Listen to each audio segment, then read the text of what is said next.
여러분 종종 TV에서 세기의 결혼식이라는 그런 뉴스를 접하거나 또 신문에서 보게 될 것입니다. 세기의 결혼식 하면요, 좀 특별한 결혼식 그런 것을 의미하죠. 지금으로부터 약 뭐라 그럴까요? 1956년도니까요. 영국의 왕실의 왕자 에드워드 8세라고 하는 사람이 있었습니다. 에드워드 8세는요, 1936년에 그의 아버지가 갑자기 죽어요. 그래서 왕 계승자가 될 수 있었거든요. 그런데 이제 1936년도에 즉위를 했는데 그 사람이 사랑하는 여자가 하나 있었어요. 심슨이라고. 근데 이 사람은 미국 여자인데, 영국 왕인데 미국 여자인데요, 과부예요. 과부를 너무 사랑했어요. 그래서 과부하고 결혼하고 싶은 거예요. 영국 왕실에서 말렸어요. 만일에 네가 그 과부하고 결혼하게 되면 왕이 될 수가 없다. 둘 중 하나를 선택해라. 그래서 1936년도에 1월 달에 왕위에 등극을 했는데 그해 12월 달에 왕을 그만뒀어요. 심슨이라는 과부하고 결혼하려고. 그 다음에 어떻게 됐느냐? 행복할 줄 알았는데 영국에서 모든 지원을 끊었어요. 프랑스로 가서 살았는데 나중에는요, 너무나 먹을 것이 없어서 프랑스에서 지원하는 임대주택에서 쓸쓸하게 생을 마감하게 됐어요. 이와 정반대로 아주 화려한 결혼식을 한 사람이 있어요. 그 사람이 누구냐면요, 그레이스 켈리라고 하는 유명한 영화 배우입니다. 1956년도에 결혼했는데요, 모나코 왕 레인이라고 하는 왕이 있었는데 그레이스 켈리가 칸느 영화제에 참석한 걸 보고 한눈에 뿅 갔어요. 그래서 이 그레이스 켈리가 살고 있는 미국에 있는 필라델피아에 찾아가서 12캐럿짜리 다이아몬드를 주면서 청혼을 한 거죠. 글쎄요, 그 당시로 말하도 한 12캐럿이면 뭐 3, 40억 했다고 하니까 지금으로 하면은 뭐 진짜 엄청난, 모르겠어요 얼마나 하는지요. 그러니 뭐 그레이스 켈리가 이제 그렇게 모나코 왕이 엄청난 12캐럿짜리 결혼 반지를 가지고 사랑 고백을 하니 어떻게 하겠어요? 어이쿠 좋습니다 하고 결혼했는데, 결과적으로 결혼이 행복했을까요? 자녀를 셋을 낳았는데요, 이 그레이스 켈리는 겉으로 보기에는 되게 이렇게 아주 차분하고 온화한 것 같았지만 사실은 엄청 자유분방한 여자였거든요. 그런데 왕실에다 가둬 놓고 꼼짝 말하고 하니까 이 사람이 상당한 심한 우울증을 앓게 돼요. 안타깝게도 마지막은 자동차 사고로 죽게 돼요. 82년도에 죽죠. 81년도에 유명한 결혼식이 하나 있었죠. 누구예요? 영국의 찰스 황태자하고 다이아나하고 결혼한 거예요. 엄청난 돈 있어요. 사람들이 제일 많이 결혼식 할 때 관심 갖는 게 뭐예요? 드레스죠. 드레스. 그 당시에 약 한 3억 정도 하는 드레스, 진주가 한 1만 개 정도 박힌 드레스를 입고 결혼했어요. 유명하죠. 안타깝게 그도 교통사고로 찰스 황태자하고 이혼하고 죽게 됩니다. 뭐 그 외에도 많습니다만 얼마 전 올해 7월 달에 엄청난 이 결혼식이 하나 있었어요. 무려 결혼식 비용만 4,500억을 들여서 결혼식을 한 약간 미친 사람이 하나 있어요. 이 사람은 아시아에서 최고로 돈이 많은 무케시 암바니라는 인도 사람이에요. 인도 사람. 그에게는 아들이 둘이고 딸이 하나였는데 이 막내 아들이 이번에 결혼했는데 4,500억을 들여서 결혼식을 했어요. 근데 이 사람은요, 이번에만 그런 게 아니라 2018년도에 딸이 결혼할 때도 우리나라 삼성전자 이재용 회장도 거기에 축하객으로 갔고요. 뿐만 아니라 유명한 비욘세라고 하는 가수가 축가를 부를 정도로 했는데 그 당시에도 약 한 1,300억 정도를 들여서 결혼식을 한, 돈이 얼마나 많기에 2018년도에는 1,300억 드리고 이번에 2024년 6년 만에 또 4,500억을 들여서 결혼식을 하는지, 이건 참 대단한 사람인 건 분명합니다. 여러분, 사람들은 이렇게 화려한 결혼식을 좋아해요. 오늘 본문에도요, 결혼식 얘기가 나와요. 오늘 본문은 누구하고?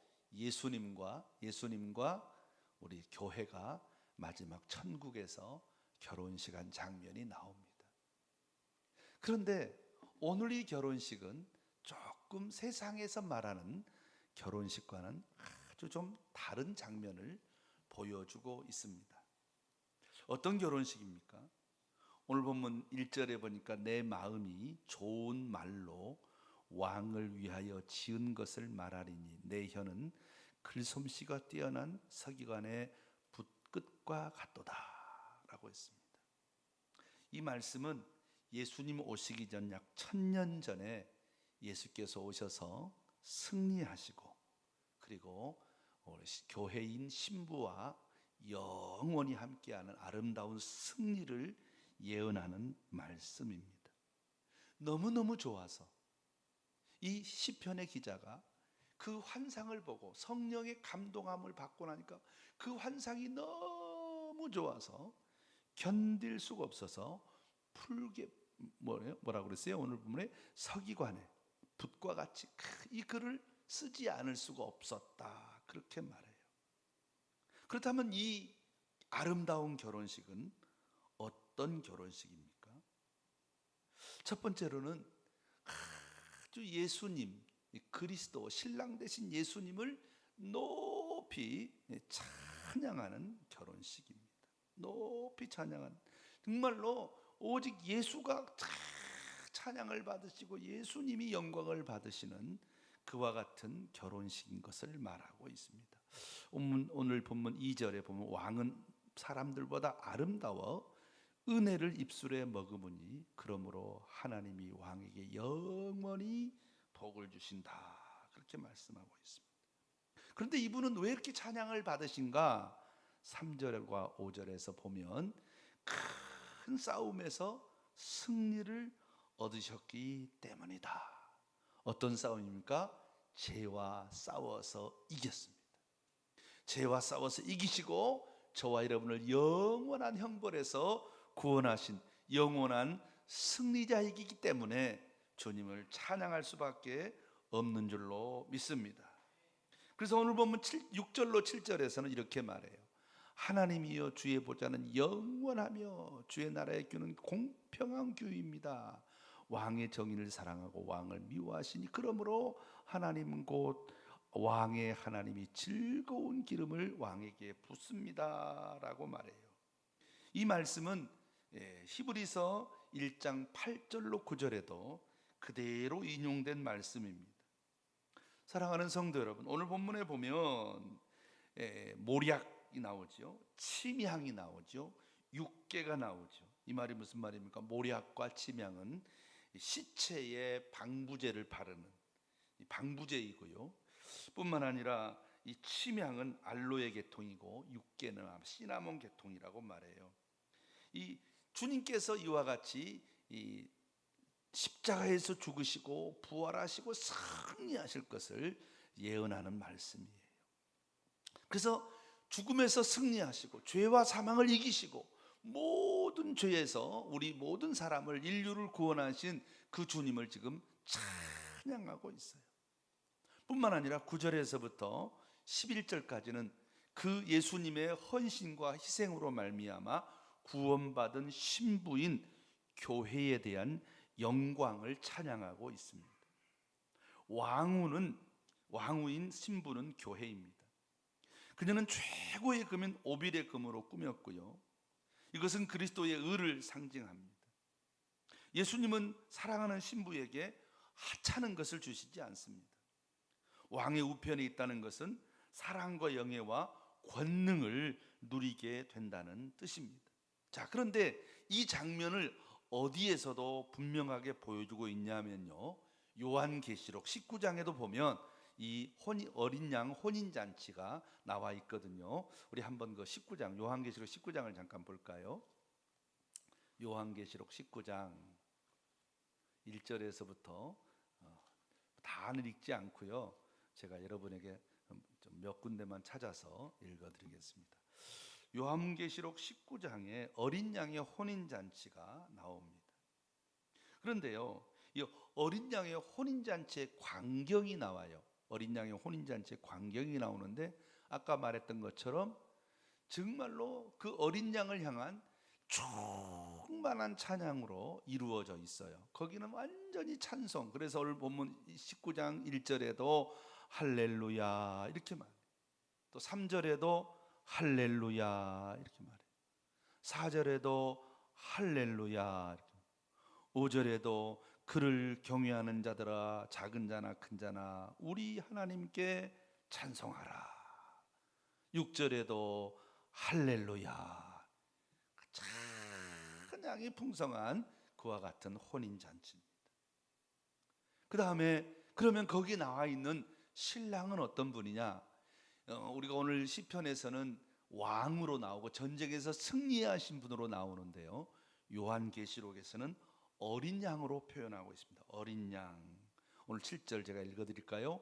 우리가 즐거워하고 크게 기뻐하며 그에게 영광을 돌리세 어린 양의 혼인기약이 이르렀고. 그럼 왜 계시록에서는 유독 이 왕을 어린 양이라고 표현했을까요? 그것은 바로 예수님께서 세상 죄를 지고 가신 하나님의 어린 양으로서 우리의 모든 죄를 짊어지신 분인 것을 보여주기 위함입니다. 자, 그러면 요한계시록에 나타난 신부의 모습은 어떤 모습입니까? 신부의 모습은요, 특별히 무슨 옷을 입었어요? 세마포 옷을 입었다, 그렇게 말해요. 세마포 옷을 입었다. 세마포 옷은요, 요한계시록 17장과 18장에 나와 있는 음녀 바벨론과 아주 대조되는 모습이에요.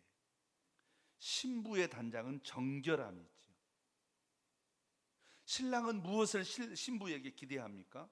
신랑이 신부인 교회에 기대하는 것은 바른 행실입니다. 깨끗한 세마포를 더럽히지 않는 것이죠. 거룩한 모습을 요구하고 있습니다. 뿐만 아니라 이 어린 양의 결혼식의 주례사는 무엇입니까? 오늘 주례사를 보니까 어린 양 혼인잔치에 청함을 받은 입은 다 복이 있다, 이렇게 아주 주례사를 하는 것으로 이렇게 얘기하고 있습니다. 사랑하는 성도 여러분, 자, 그렇다면 오늘 본문을 통해서 하나님께서 우리에게 주시고자 하는 메시지가 있다 이 말이죠. 자, 오늘 시편 45편으로 다시 한번 돌아올까요? 자,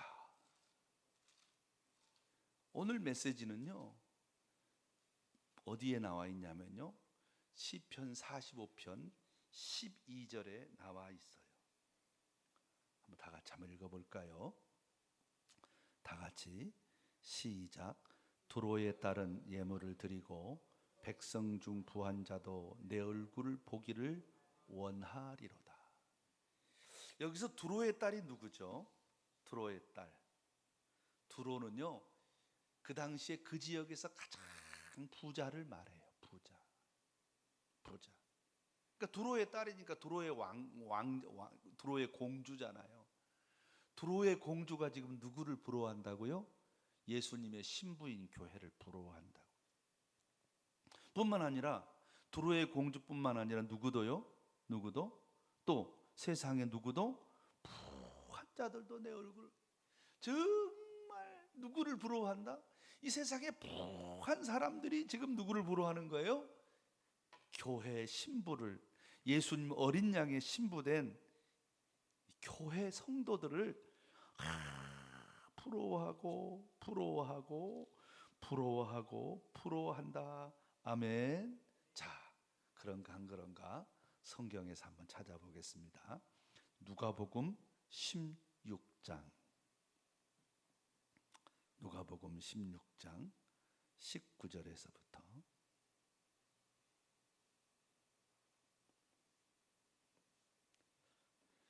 24절까지 보겠습니다. 부자 얘기입니다. 부자 얘기. 부자가 누구를 제일 부러워하는지 보겠습니다. 다 같이 시작. 한 부자가 있어 자색 옷과 고운 베옷을 입고 날마다 호화롭게 즐기더라. 그런데 나사로라 이름하는 한 거지가 헌데투성이로 그의 대문 앞에 버려진 채 그 부자의 상에서 떨어지는 것으로 배불리려 하며 심지어 개들이 와서 그 헌대를 핥더라. 이에 그 거지가 죽어 천사들에게 받들려 아브라함의 품에 들어가고 부자도 죽어 장사되매 그가 음부에서 고통 중에 눈을 들어 멀리 아브라함과 그의 몸에 있는 나사로를 보고 불러 이르되 아버지 아브라함이여 나를 긍휼히 여기사 나사로를 보내어 그 손가락 끝에 물을 찍어 내 혀를 서늘하게 하소서. 내가 이 불꽃 가운데서 괴로워하나이다. 아멘. 어때요? 여러분, 제가 서두에 설교 서두에 부자 왕인 사람도 자기 사랑하는 여자와 결혼해서 왕위를 버리고 했지만 결코 행복하지 않았어요. 그래서 켈리도 모나코 왕과 결혼해서 화려한 결혼식을 했지만은 결과적으로 나중에는 우울증에 걸려서 교통사고로 죽게 됐어요. 모든 사람들이 부러워했던 얼굴도 예쁘고 매너도 좋았던 누구요? 다이아나비도 찰스 왕자와 결혼했지만 오래 살지 못하고 이혼하고 마지막에는 교통사고라는 비참한 모습으로 인생의 마지막을 끝장을 냈어요. 이 세상의 모든 사람들은 다 화려하게 살기를 원해요. 부자로 살기를 원해요. 돈이 많았으면 좋겠다고 생각해요. 그래서 많은 사람들은 무엇을 버리고? 믿음을 버리고 돈을 찾는 사람들이 지금도 대단히 많아요. 근데 성경은 그렇게 말하지 않아요. 성경은 어떻게 말한다고요? 누가 부러워한다고? 누가 누구를 부러워한다고요? 예수 안 믿는 부자들이 예수 믿는 성도를 부러워하는 줄로 믿습니다. 이거를 지금 말하고 있는 거예요. 예수님 오시기 1000년 전에 예수 피로 말미암아서 예수님이 오셔서 이 땅에서 십자가 빌려 죽으시고 그 예수를 믿음으로 말미암아 하나님의 예수님의 신부가 되고 교회가 되고 구원받은 성도들을 두로의 공주가 세상의 부자들이 야 정말로 너는 복을 받았구나, 어떻게 하면 이렇게 복을 받았니? 부러워한단 말이죠.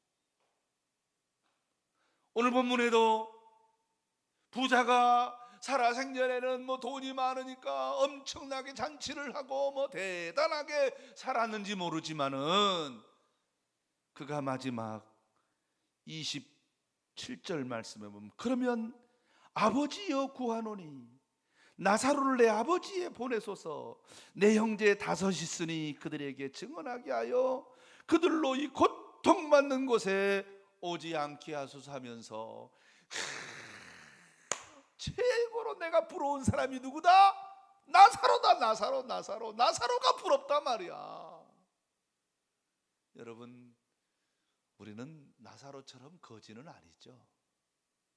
그럼에도 불구하고 아직도 우리가 받은 구원을 귀하게 여기고 내 이 구원을 소중히 여기고 나는 정말로 행복한 사람이구나, 하나님께서 이렇게 나를 귀하게 사랑하시는구나 라고 생각하고 감사하지 못하고 혹시라도 눈을 두리번 거리면서 어디 좀 돈이 좀 없나, 저 사람 교회도 안 다니는데 이렇게 부자로 사는 거야 이러면서 예수 안 믿는 사람들을 부러워하는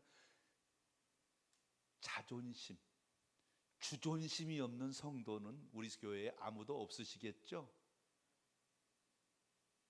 사랑하는 성도 여러분, 이 세상은 돈이 최고라고 말하지만 사실 인생의 마지막에서는 누가 최고입니까? 예수님이 최고이고 구원이 최고인 줄 믿습니다. 그러므로 지금서부터 나중에 가서 그러지 말고 지금서부터 우리가 이 구원을 소중히 여기고 이 구원을 귀하게 여기고 이 구원을 사랑하고 자부심을 느끼고 그렇게 살아갈 수 있기를 주의 이름으로 축원합니다. 사랑하는 성도 여러분, 그러므로 나 같은 죄인을 살리신 주 은혜 고마워. 어떻게 하면 그럼 이 구원을 귀하게 여길 수 있습니까? 305장 찬양처럼 나 같은 죄인 살리신 주 은혜 고마워.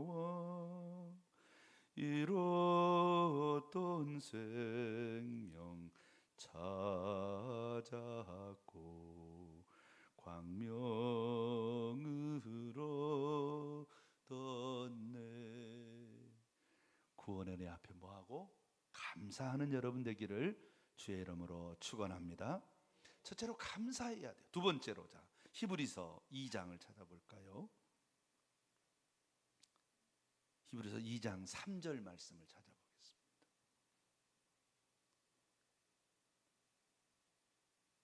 다 같이 시작. 우리가 이같이 큰 구원을 등한히 여기면 어찌 그 보응을 비하리요. 뭐라고요? 구원을 등한히 여기면 안 되고 구원받은 걸 뭐하게 생각해요? 귀중한 보물로 생각하고 이것을 꽉 지키려고 노력하고 다른 건 다 잃어버려도 구원은 지켜야 될 줄로 믿습니다. 구원을 꽉 붙잡아야 돼. 구원을 소중한. 그래서 성경은 말하기를 우리는 보배를 담은 질그릇이다 그랬어요. 성도 여러분, 구원받은 걸 귀하게 여겨야 돼. 자, 그러면 구원받은 것을 귀하게 여기는 사람은 어떻게 하느냐? 마지막 세 번째로 생각해 봐요. 오늘이 말복인가요? 말복. 자, 생각해 보세요. 여러분에게 혹시 아들이나 딸이 있어요. 뭐 손자가 있다고 해도 괜찮겠어요. 그런데 오늘 말복이어서 어느 집에 가서 삼계탕을 드셨다고 생각해 봐요. 먹어봤더니 엄청 맛있는 거요. 누가 생각이 나요? 누가 생각이 나? 아들이 생각이 나고 딸이 생각이 나죠. 아이고 이거 우리 아들도 먹었으면 좋겠고 우리 딸도 먹었으면 좋겠고 생각해봐요. 삼계탕 한 그릇을 먹어도 그게 맛있고 좋으면 누구에게? 아들에게 딸에게. 혹시라도 그것을 내가 친구하고 먹었으면 우리 각시가 생각이 나고 우리 남편이 생각이 난단 말이죠. 예수님의 사랑이, 이 구원이 그렇게 귀하고 좋은 것이라면 나 혼자 가지고 있으면 안 되고 누구도 예수 믿었으면 좋겠다. 누구도 예수 믿었으면 좋겠다. 누구도 예수 믿었으면 좋겠다. 그래서 가슴이 뜨거워져서 내가 다시 그 다음에는 꼭 내가 우리 신랑을, 내 아들을, 내 딸을 불러서 삼계탕 먹으러 가야지. 그 마음처럼 내가 그 사람에게 복음을 전해야지. 그래서 예수 복음을 전하고 선교하고 전도하는 일인 줄로 믿습니다. 사랑하는 성도 여러분, 다음 주에 우리가 제주 선교를 가는데요, 그렇기 때문에 우리는 어찌하든지 이게 복음이 귀하기 때문에, 소중하기 때문에, 내가 가진 게 너무 귀하기 때문에 우리는 그렇게 할 때 이 복음이 더 귀해지고 더 소중해지고, 그리고 하나님께서 영광을 받으시고 우리가 어린 양의 신부로서 이와 같이 사랑받고 존귀함받고 인정받고, 우리는 거룩하게 세마포 옷을 입지만은 주님께서는 오늘 본문에 나와 있는 대로 각양의 금으로 화려하게 지은 옷을 우리에게 입혀주실 줄 믿습니다. 할렐루야. 여러분, 그날까지 생각하면서 오늘도 우리가 거룩한 세마포옷으로 거룩하게 전도하는 일에, 거룩하게 사는 일에, 복음을 전하는 일에 충성하는, 이렇게 우리가 귀한 축복을 받았으니, 좋은 편을 택하였으니 빼앗기지 말고 이것을 끝까지 지키기 원해서 전도하고 선교하는 일, 거룩하게 사는 일에 자부심을 느끼면서 다른 사람들이 뭐라고 말해도 나는 하나님의 자녀야. 하나님 나를 사랑하셨어. 하나님 나를 축복해. 나는 정말로 행복한 사람이야 라고 자부심을 느끼고, 여러분 자로나로 치우치지 말고 예수 행복하게 믿는 여러분 되시기를 주의 이름으로 축원합니다. 기도하겠습니다.